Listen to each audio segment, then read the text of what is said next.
esquenta a tua água, prepara o teu café, porque tá começando o Cafezinho de Artista.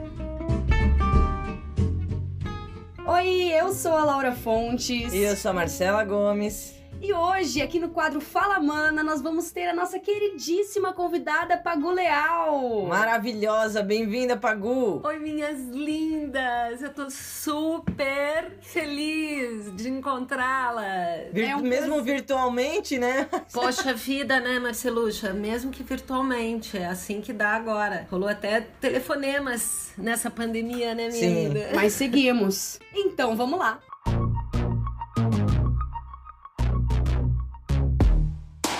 A Pagu tem uma história, pessoal, uma história profissional e pessoal muito rica, muito linda, muito maravilhosa. Mas o intuito desse quadro, como vocês sabem, eu acompanho no Instagram e tal. Aproveita e já segue lá, @cafezinho de artista. Sim, é contar as histórias que transformam as pessoas, né, as artistas, mais gente como a gente. Aquela coisa assim, pra mostrar que, todo mundo tem dor de barriga mesmo. Então, a gente selecionou umas histórias aqui da Pagu, que ela contou pra gente, que não tinha como o público não ouvir isso. E que bom que é a Pagu que vai contar, gente. Conta pra gente, Pagu, pra gente começar. Vamos começar de leve. Começar de leves. Ai, meu Deus. Conta como é que foi a história da escolha do... A Pagu é mãe. Conta, o que mais que você é, Pagu? Você é mãe, você... É tudo, gente, é tudo. O que eu sou na fila do pão tem uma sequência. Tem uma sequência. Eu sempre me apresento como atriz, dramaturga, diretora artística. E aí tem um outro lado que eu sou a mãe do Ravi, a companheira do Cleverson, e tenho toda uma situação assim íntima aí, né? Eu sou há muitos anos casada, tal, e peculiarmente casada, né? Para quem não sabe, eu moro longe do meu marido, cada um tem sua casa. É o que se chama part of marriage, part type of marriage. Será que é por isso que dura tanto tempo, Pagu? Será, assim? Ah, é, com certeza. Laura, tchau. A certa altura, lá por um tempo de casado, a gente falou, vamos ter filho? E foi bonitinho, porque os dois resolveram ter. No mesmo momento, assim, a gente tinha resolvido que não teria, e a partir de um momento nós resolvemos ter. Veja só. Bonitinho. Tivemos aquela conversa, e quando eu comecei a conversa, ele já terminou, ele falou, quero também, vamos aí e tal. Então, tava muito desejado. Ah, que legal. O engraçado disso é que 28 dias depois... eu tava grávida. Mentira! Exatamente um ciclo depois. Um ciclo depois, tipo, né? Ai, vamos ter. Já que decidimos ter, vamos tentar hoje? Vamos, pronto. Meu Deus, resolvido. Pronto, agora a gente quer... Resolvido. Queremos? Então vamos lá. Chocada. E aí, eu tinha 38 anos, né? E a gravidez foi maravilhosa, nesse sentido, assim, completamente saudável, sem nenhuma intercorrência, foi tudo bem. Mas eu acho que comecei a achar muito estranho a maneira... Eu queria falar do parto, eu queria que fosse um grande momento, eu queria que, entendeu? Tivesse música, tivesse... Mas a realidade do sistema hospitalar e dessa coisa toda impede você ter esse controle. E eu comecei a ficar espantada, né? Por ter tanta dificuldade ali nessa conversa toda de parto, de falar do parto. Os ginecologistas que eu ia, alguns já diziam de cara que não faziam parto normal, e outros, a hora que eu falava assim a palavra parto, dava uma fechadinha assim ali no meu prontuário e falava, a gente fala disso em outra conversa. É um absurdo, né? Eu acho que comecei a achar aquilo muito estranho. E é claro que, sendo uma mãe, vocês sabem isso, porque devem ter mães aí, né, próximas. Hoje em dia se tem esse discurso, a gente já fala da maternidade, mas talvez a minha geração e essa geração agora tenha começado a falar disso. Isso começou, sim. né, a figura da doula, a figura de um parto domiciliar, um parto onde as mulheres sejam mais respeitadas, de violência obstétrica. Eu tive filho nesse ambiente, né, no meio dessa discussão, então eu tinha uma grande consciência. Tinha 38 anos, quer dizer, você já tem uma vida inteira, aí você vai lá e fala, agora vamos ver como é que eu faço pra ter o meu parto nesse lugar aqui, com essas coisas que tem aqui dentro do plano de saúde. Aí eu fiquei muito chocada ao descobrir que mesmo com plano de saúde, a ginecologista cobraria uma coisa chamada taxa da disponibilidade. Eu falei, gente, não é possível. Isso não, gente, não, pera. Aí ele falou, não, se nascer de manhã, eu falei, o quê? Opa, então a gente tem que acertar ali contrações, a porra toda de manhã, porque senão ela não pode estar. E aí, eu não tive dúvida de nos 8 meses, né? Agora semanas, mas também nem sei quantas semanas eu tava. Quase com tudo Quer pronto. ver o confuso?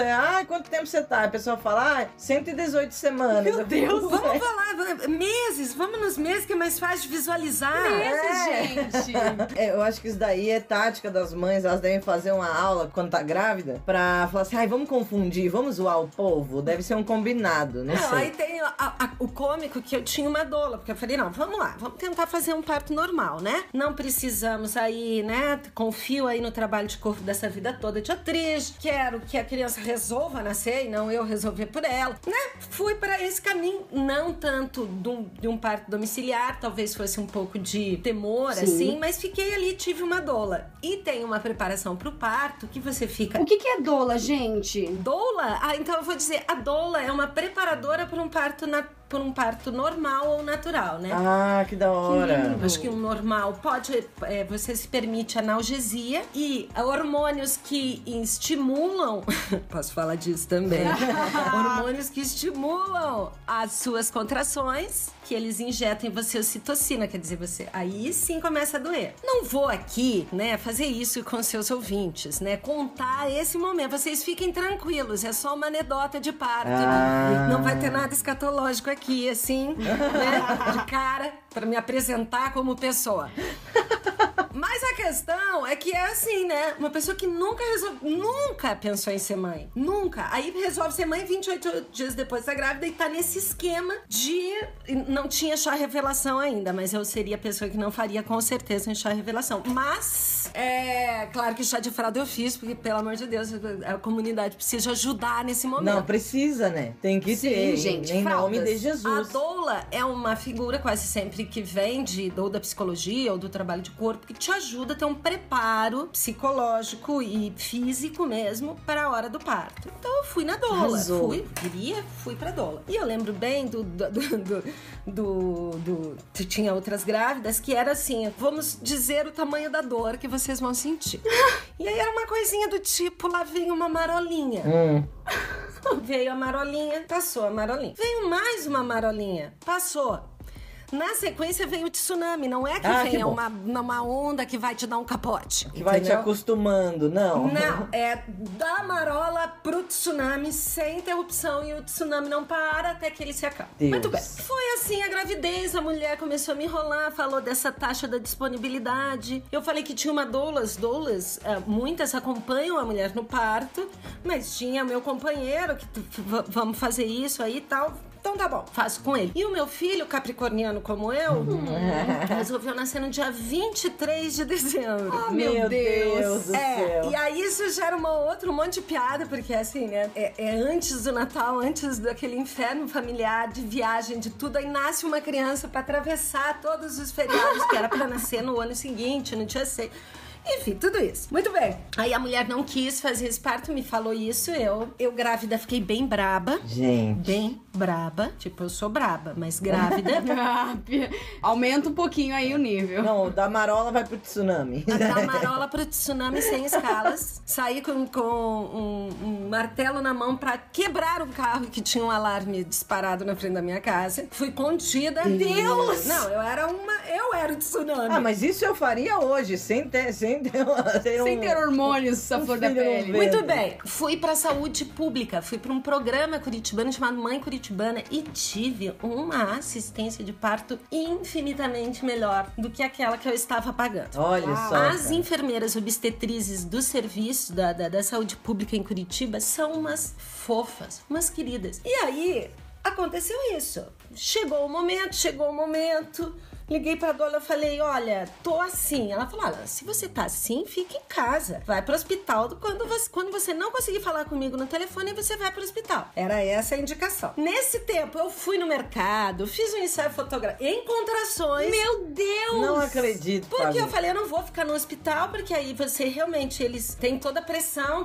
Eu fiz várias coisas, porque adiantou o parto, né? Então, passei no mercado, quase que limpando prateleiras. Sim, uma coisa para esperar a chegada. E fui para para aqui a maternidade, Mater Dei, ter o meu filho. Aí aconteceram coisas muito emocionantes e talvez seja isso que tenha transformado o parto numa descoberta de que a gente precisa repensar esse momento nas vidas das mulheres.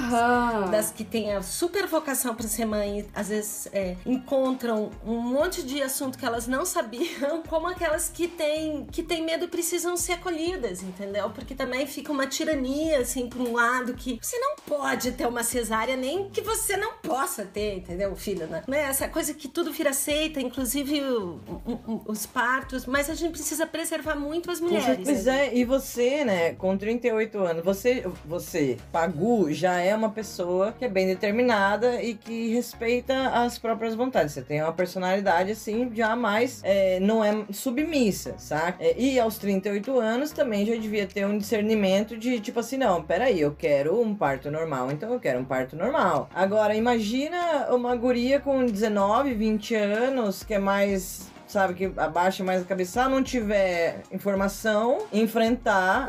E que não tem uma coragem de virar pro médico e dizer, olha, ei! Exatamente, aí não sabe. A coisa mais engraçada foi que eles ficam medindo a sua dilatação. E eu fiquei mais de um dia em trabalho de parto, no hospital, fora esse trabalho lá, porque eu sabia que demora, fora o mercado e tudo que eu fiz.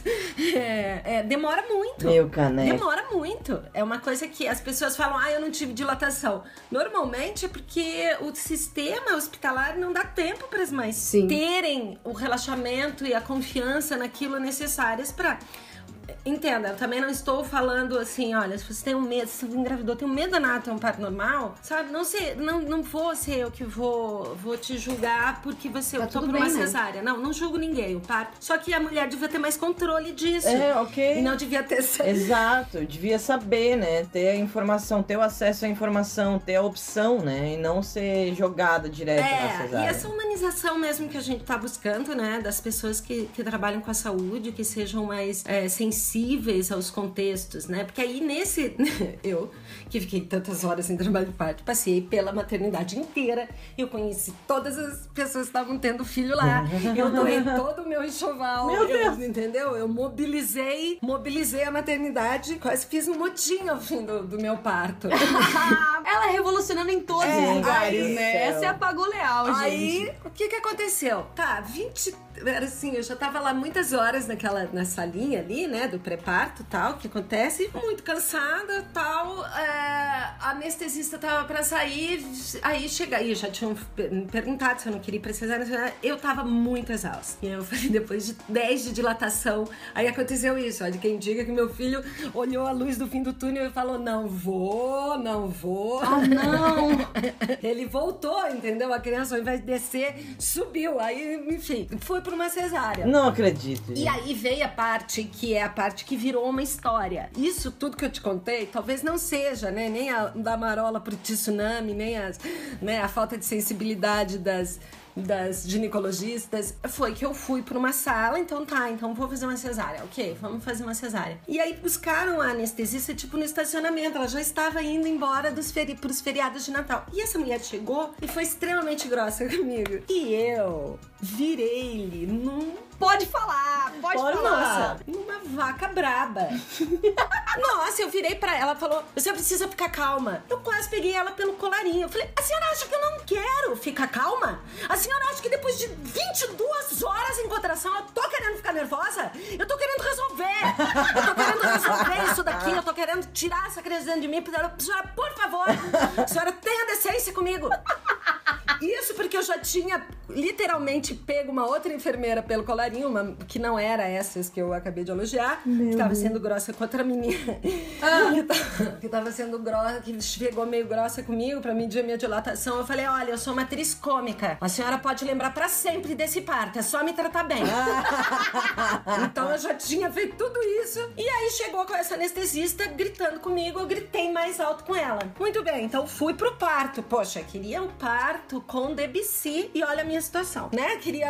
Veja bem, né? Queria natural, queria Debussy, queria todo o amor do universo e tava lá eu, na linha, me pega e me faça, Aí, estou eu na situação mais frágil que uma mulher pode assumir e entregue. Quando eu escuto um dos médicos, que eu não cito o nome porque não sei, embora tenha feito parte do meu filho, e começou a falar uma coisa que era assim, você viu o Eu não sei se as pessoas conhecem o isso aqui. Mas uma coisa que eu posso dizer sobre ele, que foi um colunista da Veja e pessoa que, por exemplo, fez parte de programas como Manhattan Connection, é que talvez ele seja parte do problema que a gente vive hoje. É só isso que eu vou falar. A gente bota pi nesse nome, Pagou? A gente deixa? Melhor botar um pi, né? Eu não sei quem é, eu deixo. É um pi.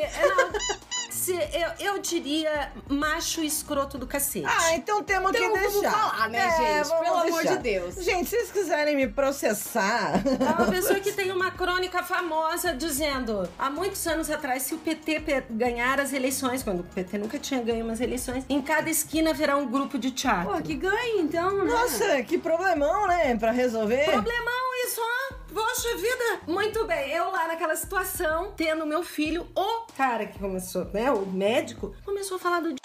Que boa hora. Cuja história de parto é a seguinte, ele mora em Veneza, eu acho, ele teve um filho cujo parto foi muito mal sucedido. Você vai falar pra uma mulher que tá tendo a luz de uma figura desse tipo, cujo filho teve um parto desse... Só que o que eu acho que ele não imaginava é que eu sabia do que ele tava falando. Mas que timing desse médico, hein, gente? Pelo amor de Deus. Nossa, pessoa... Não, e ele tava assim, mais uma, eu vou ficar conversando com meu colega aqui sobre esse assuntinho bacana, que é partos mal sucedidos, enquanto eu faço cesárea dessa mulher. Gente... Ai, que animal, gente. Eu só não arranquei o paninho. Eu falei, você não vai falar do no meu parto. Eu te proíbo de falar do E o meu marido assim, né, segurando ali, né, porque eles meio que te amaram. Seu marido estava lá neste momento. Estava lá, só com uma cara de eu não estou aqui, né, tipo, é ela que tá... Sim, não conheço lógico. essa não mulher. Conheço. Eu encontrei ele no estacionamento e trouxe aqui. Não, e aí tudo isso é pra dizer assim, né, que isso faz parte de um subestimar aqueles procedimentos, a não entender o quanto é importante para uma mulher aquilo que ela tá passando. Com certeza. Não tornaria o trabalho de nenhuma dessas pessoas mais trabalhoso. Não ia dificultar ainda, pelo contrário, né? Pelo contrário. E assim, o que falta, né? Que cultura é essa que eu preciso dizer para as pessoas que vão lidar com o meu corpo que sejam humanas. Gentis.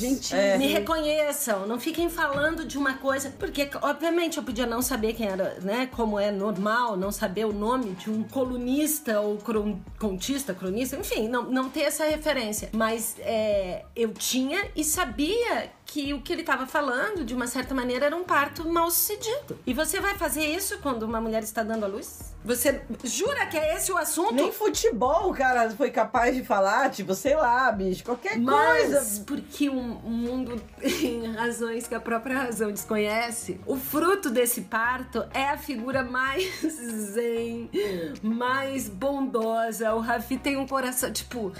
Muitas mulheres têm frustrações no parto. Partos frustrados são, acho que a maioria. Sim. Posso até pelos documentários já produzidos nos últimos anos aqui no Brasil, a gente vê que os índices são assustadores. E a gente tem que lutar para que as mulheres tenham mais domínio, para que isso seja mais parecido com o que elas querem para a própria história. E que esses lugares colaborem com isso, com uma determinação que vem do conhecimento dela, né? De como ela quer. E que a gente consiga disponibilizar esse espaço social mesmo para a maternidade, né? A maternidade isola muitas mulheres e todo o puerpério e a falta de vontade de olhar para essa função. Eu adorei a Argentina, né? Agora quem é mãe lá, se você largou a carreira para ser mãe, você pode se aposentar para ser mãe. Você pode se aposentar? Uhum. Eles reconheceram a maternagem como um labor, entendeu? Fora tudo que Sim, é uma função mesmo, bicho.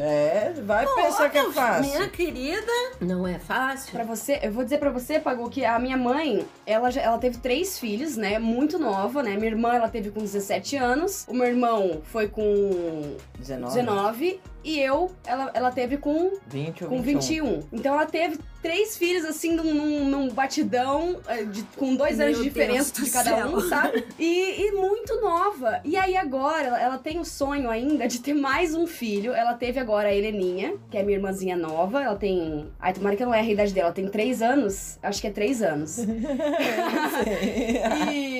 E ela, nesse parto da Heleninha, ela teve a Heleninha ficou grávida com 40 anos. E ela se debulhou em estudar sobre isso e viu como é esse meio de querer empurrar as mulheres pra fazerem cesárea. E foda-se o que você quer. A gente aqui tá sem tempo, irmão. Vamos ser cesárea que é mais rápido pra gente, mais rápido pra você, vai dar tudo certo. E minha mãe também queria muito ter um parto normal. O único parto normal que ela teve foi da minha irmã, da Júlia, né? Foi o parto normal. Eu posso estar enganada, mas eu sei que ela teve normal. E ela estudou muito, quis muito ter o parto normal da Heleninha, e na hora também não rolou, né? Na hora teve que ser cesárea, mas pelo menos ela teve a oportunidade, sabe? Muitos tentaram cortar as asas dela a respeito disso, mas ela insistiu também, porque olha o absurdo, né? Você tem que brigar por uma coisa que você quer fazer, e é seu corpo, e é seu filho, é esse momento tão bonito e único, né? E você tem que brigar por causa disso. Mas aí, infelizmente, ela também não conseguiu o parto normal. Acontece, né, gente? Acontece. Mas a Heleninha também é uma linda, maravilhosa, canceriana, super amor. Hoje ela tá conversando tudo, falando pelos cotovelos, tá uma gracinha. Ai, que ótimo. Mas eu tenho a maternagem, a maternidade, me transformar em mãe, o transformar em mãe e continuar profissional, continuar produtiva, fazer o filho entender que você tem, a partir do momento em que você é uma pessoa no mundo independente de ser a mãe dele, entende? Mostrar isso, né, e ter são discussões que, ainda bem que esse lugar de fala tá sendo aberto na marra. Nossa, né? Sim. Para que a gente consiga mostrar mesmo, né, o quão afastado das narrativas e das preocupações das políticas públicas a maternagem fica, muitas vezes. Muito massa, muito massa. Então sabemos aí da história Pagu Mãe. A escolha, lidar com o momento ali. Agora vamos pra parte em que Pagu ainda não era mãe. Vamos pra parte em que Pagu estava em Aracati, Pagu. Conta pra gente o que aconteceu em Aracati. Deixa eu contextualizar, né? Eu sou do Sul, de Joinville. Vim estudar artes cênicas em Curitiba. Meu pai morava aqui. Quando eu vim pra cá, logo depois que eu vim pra cá, entrei na época em Ciências Sociais e Artes Cênicas, fazer esses 2 cursos. Meu pai foi trabalhar um tempo em Fortaleza, com a indústria da pesca. E começamos lá uma peixaria, foi muito bem sucedida e tal. E a certa altura meu pai falou, venha para cá, você vai adorar, minha filha. Aqui tem as filhas do meu amigo, elas têm a tua idade. E você vai amar. Você vai amar. Muito bem, fui. E aí, talvez eu tenha percebido o quanto meu pai não me conhecia. Fui. Realmente fui muito bem recebida, imagina, foi uma coisa assim, né? As pessoas que me receberam na casa, meu pai ficava num hotel, porque trabalhava, enfim, ele ficava em outro lugar, e eu fiquei na casa desses amigos do meu pai, perto do carnaval. Evento que, para as meninas lá da casa, era assim, elas trabalhavam muito, estudavam à noite, tinha uma rotina diferente da minha. Eu até trabalhava como atriz, já tinha dado aula de dança, mas ainda não tinha essa rotina de trabalho. Elas trabalhavam o dia inteiro, as meninas assim, muito... Mas à noite, a diversão era num grau que eu, olha, desconhecia. Foi me apresentada, assim, uma tolerância alcoólica e de diversão consecutiva de dias seguidos que eu nunca tinha visto. Isso dito por uma estudante de artes cênicas, velho. Então imagina o nível, velho. E tudo isso pode passar por, assim, pessoa que não gosta de aglomero, fresca. Sim, pode passar por isso, mas há que se dizer que mesmo no show de rock o show fica lá no fundo e que talvez um show na Pedreira, né, alguns festivais de música fossem mais o meu perfil do que a muvuca. A muvuca, o carnaval. E quando eu digo a muvuca e o carnaval, eu digo que, sem querer e não escolhendo, eu caí assim no lugar escolhido pelo Ceará e por boa parte ali do estado para festejar o carnaval. Meu Deus. Uma cidade onde, assim, ia toda a galera. Então, muito bem, meu pai, não, você vai adorar. Eu já notei que talvez, assim, o ritmo, a música, as meninas ótimas, mas aquilo não era o meu perfil. Talvez aquela manifestação tão explícita da sua sensualidade, tinha algo ali que eu não conseguia alcançar e nunca consegui. Porque isso aconteceu quando eu tinha, sei lá, 19, 20 anos e não foi diferente no resto da minha vida. Porém, naquele momento eu era jovem, parecia que tudo que eu queria era pular carnaval, mas não era. Então meu pai comprou, sem me consultar, para minha surpresa, um pacote de carnaval turístico maravilhoso com essas duas amigas, né, que moravam nessa casa onde eu fiquei hospedada, dos amigos dele e tal, para esse lugar chamado Aracati. No ônibus eu já tava planejando a fuga. No ônibus da ida, eu já tava assim, eu vou fingir que eu vou ficar doente e tal, alguma coisa vai acontecer. E você imagina pessoas assim, realmente assim, que gostam daquilo, que já vão no esquenta, que já vão bebendo, e você não conhece essas pessoas, assim, com o grau de entrosamento que precisa para esse grau de diversão. Claro. Entendeu? Porque você precisa estar... se esse ônibus fosse da minha galera, também se você ali numa circunstância que você... Sim. Quando chegamos, descobrimos, então, que essa casa alugada, eles alugaram uma casa, um ônibus e uma galera foi. Quando chegamos na casa, notei que não haviam camas. Não haviam, na verdade, 2 camas. E o resto eram ganchos para a rede. Eu não... Ah, que maravilha! Ah, sim, sim. O pessoal lá dorme muito em rede. E todo mundo foi tirando sua rede e pondo sua rede, imagina. Eu com uma rede, entendeu? Diante do meu desespero, as pessoas... Não, você dorme na cama. Ah, que bom. Tudo bem. Legal, ok. Então, opa, ganhei a cama da casa. Mas isso não me poupava de ter uma rede rente ao meu rosto, em cima da minha cama. Em cima da cama, é isso que eu não entendo, Deus, hein? Pra quê? Não, e não tinha pra onde enfiar a cama que não tivesse uma rede, óbvio, né? Eram muitas pessoas, 3 quartos, muitos ganchos.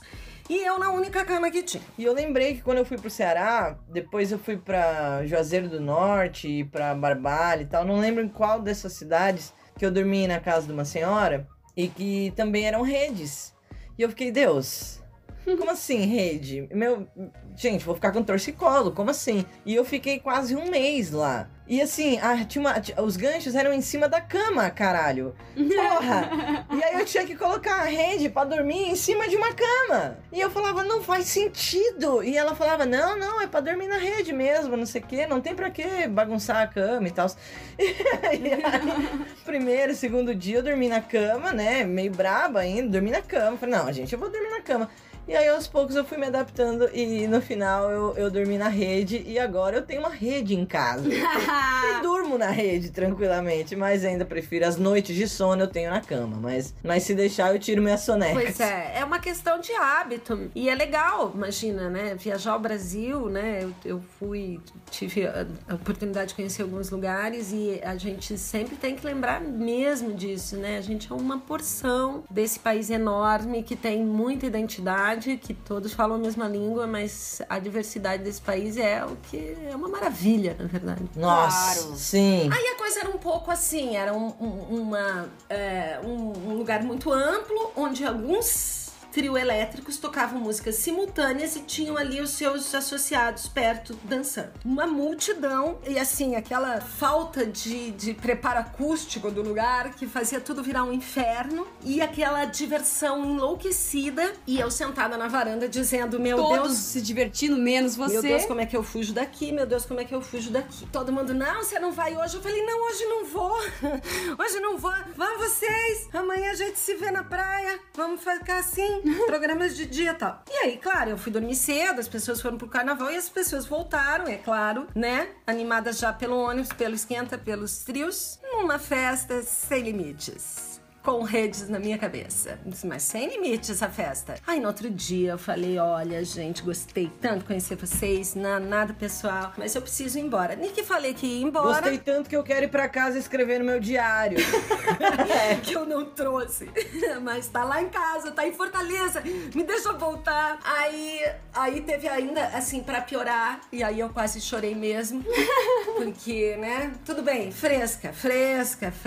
Pode Não, me chamar de sulista, fresca. pronto. Sulista, acabou. Pronto, estava lá com uma batinha indiana de algodão branco, não queria me sujar, basicamente. E aí tinha uma coisa que era assim, mela-mela, que era jogar água e jogar farinha nas pessoas, um ritual. Quando me jogaram água e me jogaram farinha, aí eu decidi que eu ia fugir, nem que fosse com a minha frasqueirinha e a minha carteira, e eu ia embora daquele Eu ia lugar. infartar atualmente num lugar desse. Se eu tivesse com 17, eu ia curtir. Agora, no auge dos meus 31, eu ia sair, eu ia presa. Não, e aí era um lugar, na época, era um lugar que tinha cólera, um surto de cólera. Tinha uma coisa assim, Meu Deus. precária, não podia se tomar qualquer água.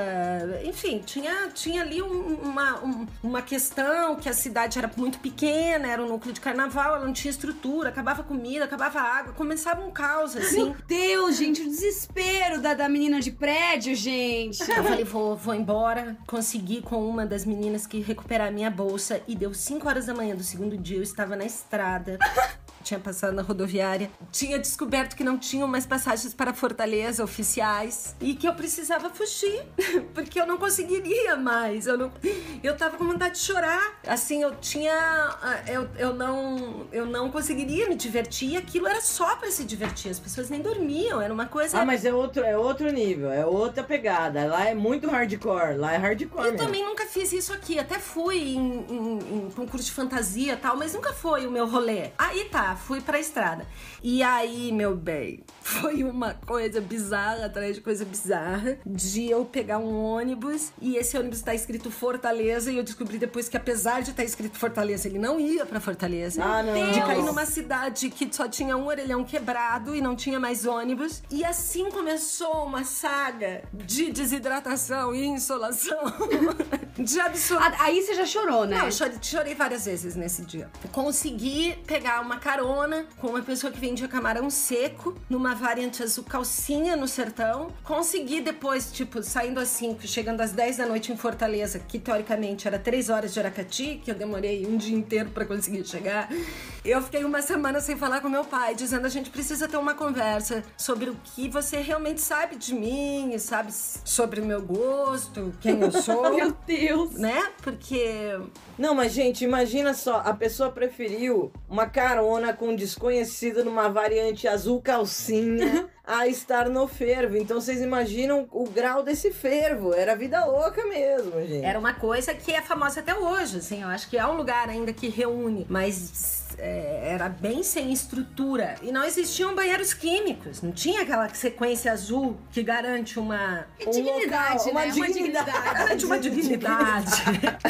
A diversão tinha muitas facetas, né? Não era que eu não gostava de me divertir. Talvez eu não conseguisse me divertir naquele grau mesmo, assim. Eu não conseguia... E não era a tua praia, né, bicho? Não era a tua praia. E você Sim. também não conhecia ninguém. Isso daí é. ajuda você não tá curtindo. Porque às vezes se fosse a tua galera, Você ia pelo tá menos curtindo, você ia estar se conversando e se entendendo, A única né? coisa que nós tínhamos em comum, eu e a amiga do meu pai, era a idade mesmo, e o gênero, porque o resto não tinha nenhuma afinidade, entendeu? A gente vinha de mundos muito diferentes, né? E sem julgar, quem gosta é uma maravilha, se diverte horrores, né? Mas não é o meu rolê, assim, eu realmente não sabia como me comportar pra ser tão feliz e divertida. Eu não sabia as músicas, não sabia a coreografia. Não, gente, não tinha o que como tá ser legal. fazendo ali, gente. Teu pai não te conhece mesmo, não é possível. A intenção dele foi boa, coitado. Vai. A intenção foi boa. Ainda comprou o pacote lá. Comprou uma surpresa, tem uma surpresa pra você. Ou ele não gostava mesmo de você naquele momento e queria te fazer sofrer. Beleza, e daí você saiu de lá, não morou mais em Fortaleza, né? Voltou para cá, estava namorando esperando e resolveu ir num jantar. Conta pra gente, Pagu. jantar muito chique, muito bonito. Muito claro, né? Como deveria ser, né? O jantar. E o que aconteceu nesse jantar, Pagu? Eu sou uma pessoa que, né? Apesar de ter uma vida muito divertida, de encontros com os amigos e coisa e tal, sou uma pessoa que não bebe ao ponto de se arrepender das coisas que faz. Isso quer dizer, Vemos que a Pagu é diferente de mim. A não ser nessa história desse jantar. Na verdade, é por isso que virou uma história, né? É dessas que a gente gosta. Tudo contribuiu. Eu lembro que eu não tinha uma... Era um namorado, uma pessoa que estava na minha vida. Uma relação, vamos colocar assim. Uma relação. Que tinha, de cara, também grandes incongruências, assim. Eu frequentava uma turma, ele frequentava outra. A gente não tinha, assim, a gente se encontrava no fim de semana, se dizia namorado, mas também tinha dizia flexibilidade, mas sim. Relacionamento aberto em off. Era aquilo e pronto. Era aquilo e pronto. Não tinham sonhos, não tinham projeções de uma vida em comum. Aquilo tava ali pra estar ali. Tava acontecendo. Tava acontecendo. Às vezes deixava de acontecer, voltava a acontecer e assim. E numa certa feita, eu machuquei o pé, eu caí no palco. Eu tava substituindo uma peça e entrei na hora errada com uma cadeira. Não só entrei na hora errada com a cadeira, como me machuquei e fui pro médico, detonei o meu dedão e tive que tomar um anti-inflamatório. Então tem uma coisa aí que eu tava tomando, uma boletinha para os... Meu Deus! Um pouquinho, acho que é até proibida, um Tandrilax, uma coisa assim, pode gerar alucinações. Meu Deus! Mas tudo bem. E aí ele falou, não, vamos que todo mundo vai com namorada. E eu assim... E eu entendia por onde essa pessoa fazia sua vida social e evitava ao máximo frequentar. Justamente porque eu me sentia um peixe fora d'água, justamente porque a faixa etária era outra, enfim, né? Muito bem. Aí deixa eu ver se eu consigo mostrar o cenário. Eu cheguei naquelas salas que parecem as mansões das novelas da Globo, das 8, lá na época dos anos 80, sabe aquela sala enorme? Sala de 3 ambientes? Puffs, puffs, puffs. Sofás, sofás, sofás. Capitonê, capitonê, capitonê. O que é capitonê? Poltronas. Ok. Tá. Aquelas poltronas tem aquele... Como é que é? Botãozinho no meio que faz assim uma... Poltrona chique. Capitoné é poltrona chique. Enfim, era uma coisa... E eu talvez não tenha recebido o briefing adequado, então a minha roupa também não era. Tava saindo de uma peça com o pé machucado e caí nesse lugar, né? Cheia de remédio na cabeça. Enfim, foi isso. Quando cheguei, logo... Quando olhei, já não estava a pessoa assim, e eu já estava numa sala onde o padrão era... Todas eram muito parecidas, todas as mulheres muito parecidas mesmo, com o mesmo cor de cabelo, com um vestido muito parecido, preto. E eu, que era ruiva, que sempre fui ruiva... É tipo ir pros jovens de hoje em dia, é muito parecido como ir na Vicente Machado. É um padrão, assim, tinha um padrão que eu não estava seguindo, opa. E nisso, o que eu podia fazer? Dá uma bebidinha, caía champanhota ali, dava uma bebidinha, chegava uma pessoa, né, tem uma frase famosa dessa festa, que a pessoa chegou e indignada, me disse 2 horas numa fila em Paris pra comprar uma Louis Vuitton. Pensei na hora, na minha bolsinha de crochê atrás de mim. Aquelas feitas com anel de latinha. Feita por um artesão da feirinha. Então tava nesse contexto. Caí assim, caí num lugar realmente assim, com pretensões de high society, de uma... E, então, né, vou ficar ali. Deu saudade de Aracati, né? No espectro oposto de Aracati, ainda assim, de maneira absolutamente inadequada, estava eu com um grupo de pessoas. Que não conhecia. Que não conhecia. E essas pessoas também não sabiam nem que eu era atriz, nem que estava saindo de uma peça, e nem valia a pena contar, entendeu? Tá tudo lindo. E eu ficava sorrindo, concordando com a cabeça sempre. Não importava se estivessem perguntando o meu nome, eu dizia aham. E eu bebia, e eu bebia, e eu bebia. Aí uma hora eu fui no banheiro e quando eu entrei no banheiro, eu vi um vaso quebrado. A história foi que eu vi um vaso quebrado, que é uma história tipo Seinfeld, assim, uma história que depois, no final dessa história, ainda... Tem um plot twist. Ainda me acusaram de ter quebrado esse vaso e eu sei quem quebrou o vaso, que foi justamente a figura que saiu antes de mim, cuja descrição mais rápida poderia ser uma maldosa perua, bitch, sabe assim? Bitch on the road, tipo, puta de rodinhas. Quando eu entrei, depois de um tempo que ela ficou demasiado no banheiro, o vaso já estava quebrado, eu usei, não estava ainda tão alterada como fiquei naquela noite. E descobri, indo fumar na sacada, que tinha uma outra figura tão inadequada quanto eu lá, porque ela foi mais esperta. Ela se refugiou na sacada. Ai, genial. O que acontecia?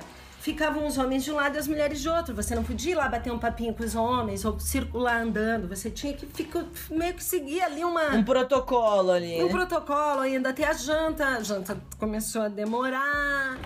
E eu continuei a beber, Encontrei essa figura incrível.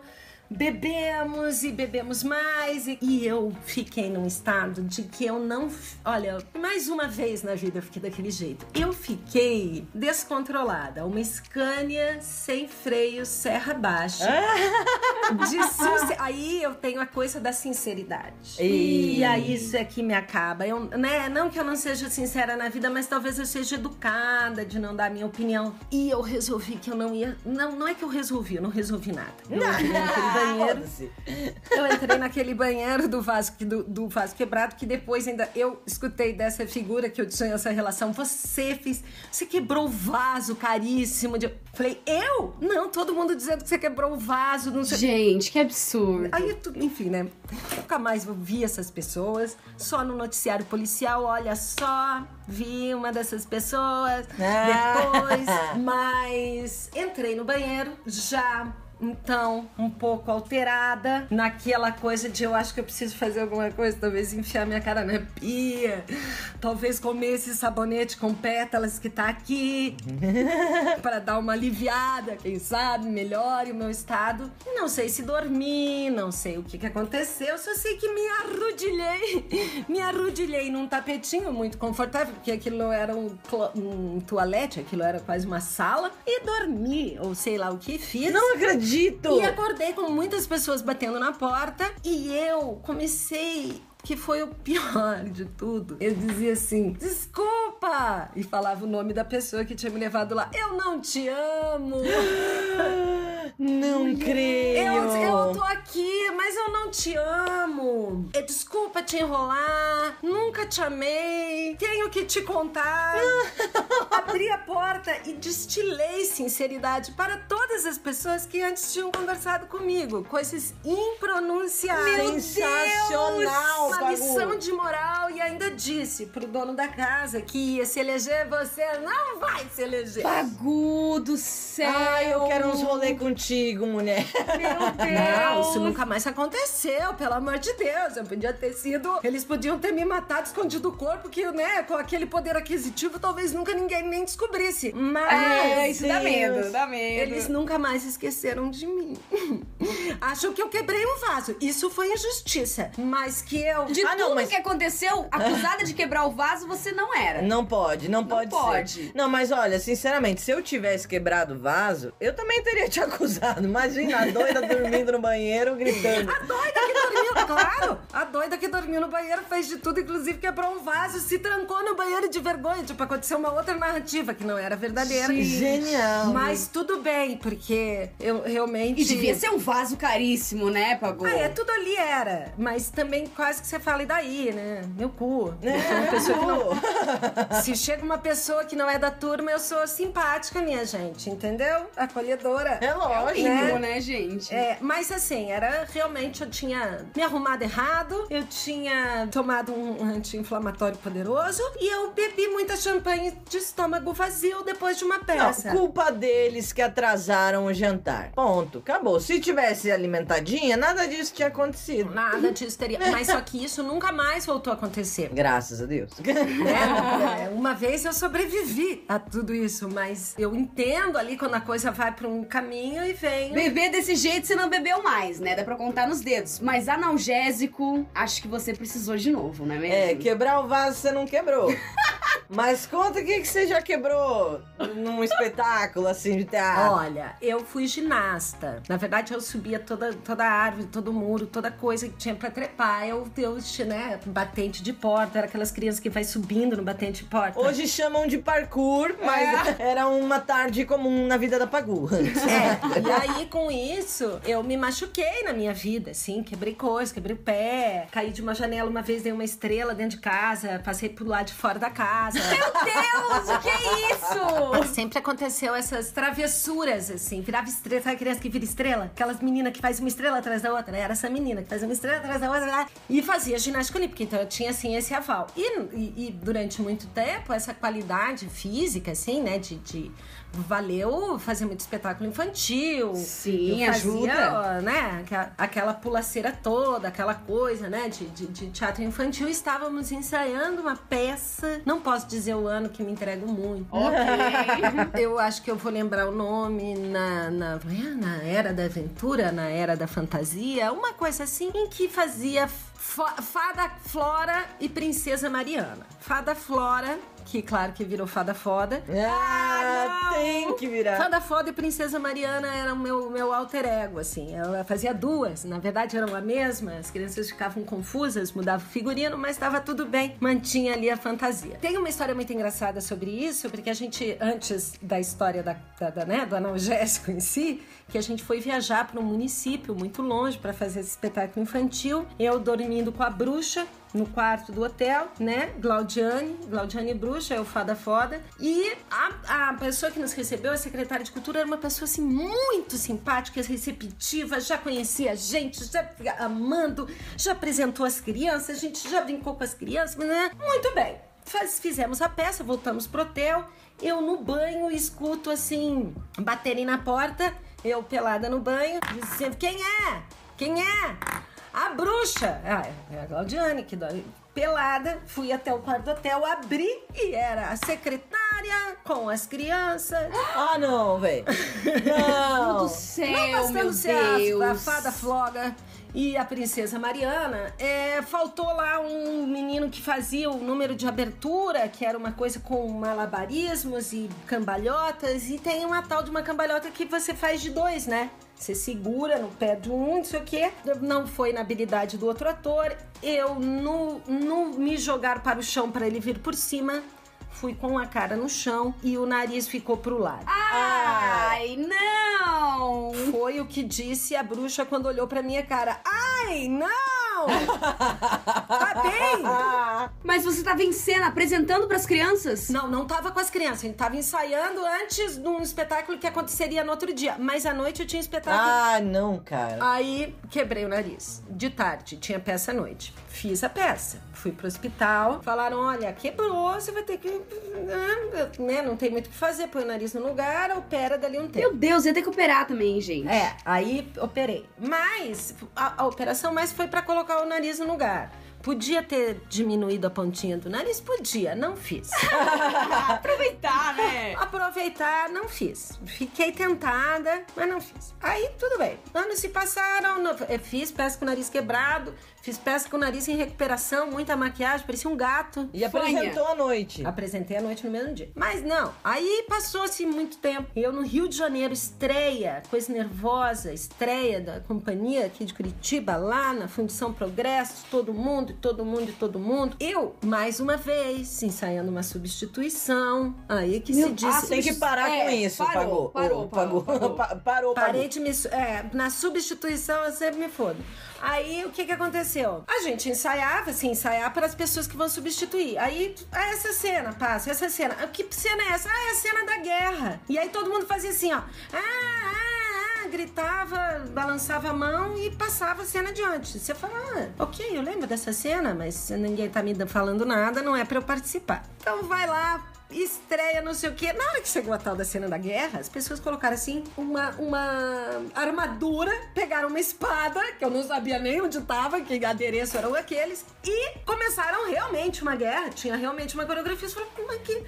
eu não faço parte disso, mas tem que passar pro outro lado do palco. Era um corredor, eu vou ter que atravessar essa guerra pra chegar do outro lado. Muito bem. Fui, era uma peça, era uma cena de teatro de sombra e todo mundo, e não sei o quê. E eu me arrastando, não tinha nem um alicatinho de unha, quem dirá uma espada. Fui me arrastando na guerra, morria. Fazia sombra, morria e ia atravessando. Quando eu estou quase chegando no lugar onde eu devia estar, assim que a cena da guerra acabasse, eu viro e uma das pessoas do elenco me dá uma espadada de verdade e quebra o meu nariz. De novo! Ah, de novo! Não, Meu Deus! bicho, não. E nesse caso, vocês estavam apresentando mesmo. Não, tava apresentando. Aí eu tinha que ainda, né, entrar pra falar duas coisas que entrei e falei. E no final eu tinha que cantar. E eu já tava realmente, assim, preocupada com o que eu ia ter que fazer depois da peça. Chorando. Lógico. Cantando, chorando. Jesus. Cantando a última música do musical. Lindos. A vida é sonho. Ó, realidade. Ó,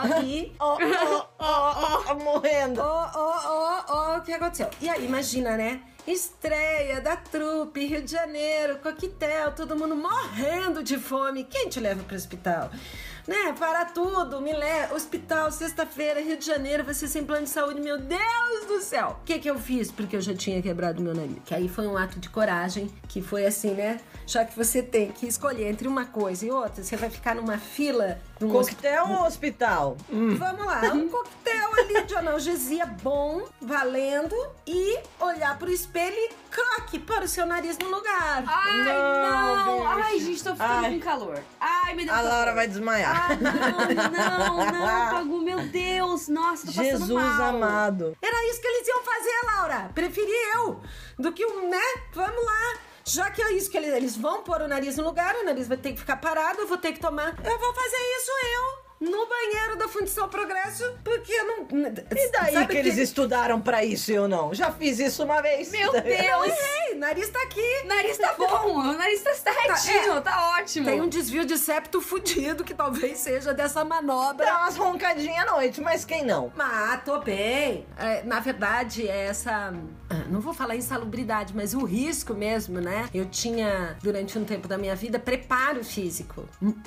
A gente vai perdendo com a idade, né? Mas eu tinha...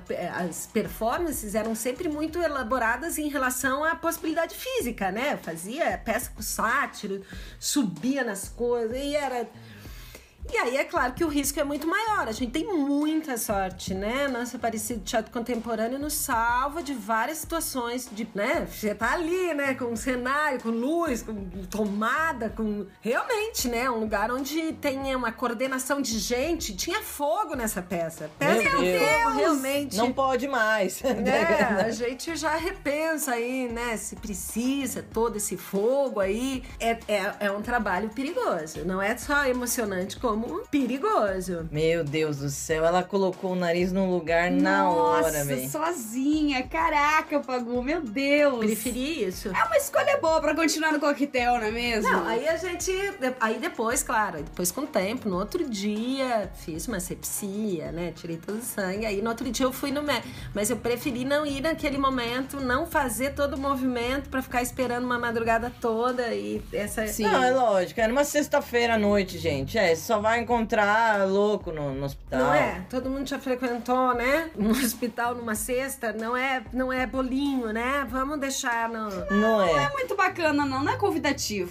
Então vamos resolver como dá. E aí... Só que eu fiquei anos guardando segredo de quem tinha me dado espadada, porque as pessoas ficavam tão possuídas com aquela espadinha na mão, aquilo dava um poder a elas, que ninguém sabia, de fato, quem tinha me quebrado o nariz, entendeu? Aí cada ator chegou no Minha Culpa e falou, fui eu, né? Todo mundo achava que tinha sido, né? Sim, me pague um chopp. Fala, não vou contar. E foi, curiosamente, a pessoa mais calma, a mais controlada. Oh, meu Deus. Acabou cometendo e não lembra, ninguém lembra quem foi. E eu não quis contar realmente, porque, né, já tinha... Foi muito engraçado. A gente viajou nessa época com duas peças, o Wojciech e A Vida é Sonho. E a gente fazia Wojciech, acho que quarta, quinta e sexta, e A terça, quarta e quinta, e A Vida é Sonho, sexta, sábado e domingo. E ensaiava tarde lá, porque a gente tinha espetáculo pra estrear quando tava aqui. Eram aquelas rotinas, agora a Marcelucha vai lembrar, que a gente tem de empreitada de trabalho, assim, que a coisa precisa estrear, você precisa aprender, você precisa fazer. A magia do teatro, na verdade, é um desespero do teatro, né? Antes de acontecer, você fala, não vai dar, não vai dar, não vai dar, não vai... alguma coisa acontece. E aí teve foi muito engraçado, teve uma desmontagem, a gente passou uma madrugada inteira dentro da Fundição Progresso pra desmontar esses cenários que a gente mesmo tinha que fazer. Então a gente fez essa temporada, que foi pauleira, e num domingo à noite, depois dessa semana de espetáculo todo dia, ensaio todo dia, a gente teve que desmontar tudo, mas baixar a luz, desmontar arquibancada. Gente, foi uma madrugada de trabalho que foi uma das coisas mais bizarras, assim, que aconteceu da vida do teatro. Você fala, nossa, a gente gosta disso mesmo, né? Sim, tem que gostar. Se não gostar, não dá certo. Não existe uma pessoa que consiga fazer isso. Porque assim, é pelo dinheiro. Não. Certamente não. Então, se não amar... Pela fama? Também não. Também não. Não é pela fama. É amor mesmo. Tem que amar, bicho. Exatamente. E mas foi esse momento, assim, da minha carreira, que eu, ainda bem que eu vivi, que os trabalhos, meus trabalhos pelo menos, eram mais com grupos. Hoje eu ajo muito de maneira autônoma mesmo, porque eu também criei uma espécie de núcleo, escrevo, dirijo, então tenho aí as minhas ações, mas nessa época você dormia com essas pessoas, acordava com essas pessoas, ensaiava com essas pessoas. Sim. É família, né? Depois desse momento, né, maternidade e tal, eu fui viajar com peça depois de mãe e sofri de um jeito que não dá, entendeu?